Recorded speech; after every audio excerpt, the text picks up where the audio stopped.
how you know Google is in the wrong. Even the land of endless riots wants to see an end to its privacy problems. We've got France, Germany, Italy among the EU countries pressuring Google now to change its privacy policy. Tech expert Vivek Nasa says it is very telling when countries who cannot fix their own problems are telling Google to fix its privacy mess. He's joined by privacy advocate Christopher Segoyan. Vivek, what do you make of that? I don't get what you're saying. Well, look, I mean, I think that Google is an attractive target, but I think that the problem goes way further than Google. I think that people make a choice every day to use Google's products.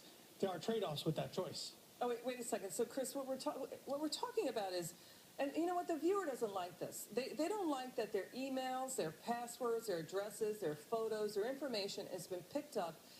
Case after case. We saw a big one. Google just settled with 38 states over the mapping software that picked up all this personal information. I mean, to Vivek's point, he's saying, you know, you go on Google at your own risk. Is that the way that the viewer should think about this? Well, Google tracks you everywhere you go on the web, whether or not you're using any of Google's particular services. Google is present on many web pages, either through their ad network or through YouTube, and so merely by viewing many websites, Google is collecting information about you. What you mentioned about the 38 states settling, in that case, Google was driving vans around people's neighborhoods and collecting information about their Wi-Fi activity, their web browsing in their homes and in businesses, again, without consumers actually using Google services. They hadn't interacted with Google. Google just drove around and decided that it was going to collect this information without their knowledge or consent. You know, Vivek, what's really interesting about this case is that Google uses teenagers. They use college students to take the photographs of your home.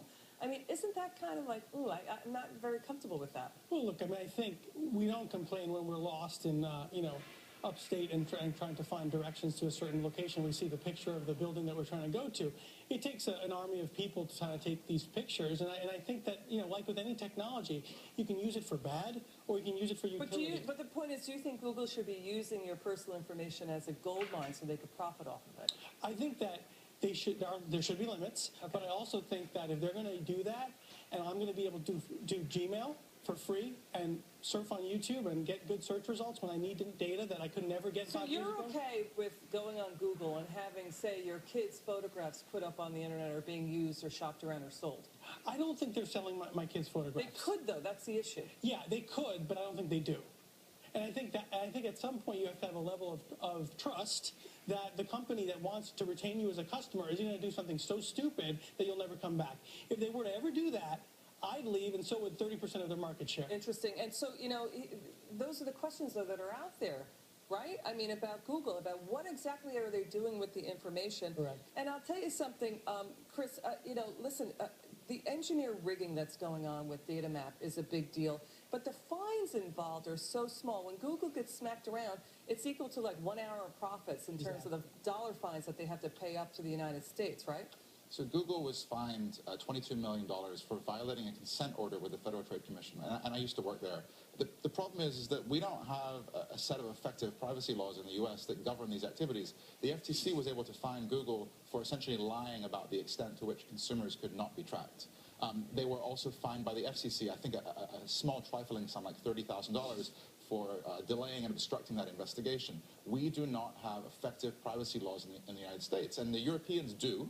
The Europeans have regulators who are specifically tasked with protecting the privacy of their citizens, and so it's not surprising that those regulators are now going after Google. Here in the United States, we don't have that. The Federal Trade Commission doesn't have the word privacy anywhere in its mandate or authority. They've sort of weaseled into that space, and it's good that they're there, but it would be better if they had actual regulation. Let me follow up on that. There's no, which government agency is charged with protecting the privacy of Internet users here in the United States? The Federal Trade Commission has sort of taken it upon itself to regulate. So you're saying it's not in their mandate. You know, Vivek, what was really interesting is a Forrester research analyst, Forrester sells you know, information to the likes of Google. This individual said, hey, it's great that France is, you know, on the case with Google, because France and the EU, they're pretty tough about privacy. One idea over there in France is saying, you know, essentially Google should show everyone all of the information they have on users. Is that doable? Yeah, I definitely think that there's technology out there that'll come out more in time, hopefully by another cottage industry that becomes another multi-billion-dollar driver to the economy that will help expose some of the profiles that are on that site. But should Google show it? Should Google show the viewer what it has, what information it has on each and every viewer, and then delete it if it is requested to be deleted? I think Google should give you that option. I don't think that it's on them necessarily to do that ahead of any regulation or any other company or service that already does it. For instance, when we go to a hotel, we never complain when they know our room preference. They're tracking the fact that, I like a queen-size bed and I don't like a smoking room. It still makes me feel creepy. And the hotel lets you communicate that to them. When you are filling out your profile, you can say, I like queen beds, I like these kinds of things in my room. With Google, the things that they're gathering about you and monitoring and data mining, that is not information you are knowingly communicating. You're not telling Google, please save these things in the future. They're just following you everywhere on the web and collecting everything and storing everything without your knowledge or consent. I'll give you the final word, and then we have to go. Go ahead, final word. Look, I think Google could do a little better job, yes, but I don't think that the costs of their tracking outweigh the benefits of the services they provide us. All right, guys, you've been terrific. Thank you so much for your insights here. Well, if you're fed up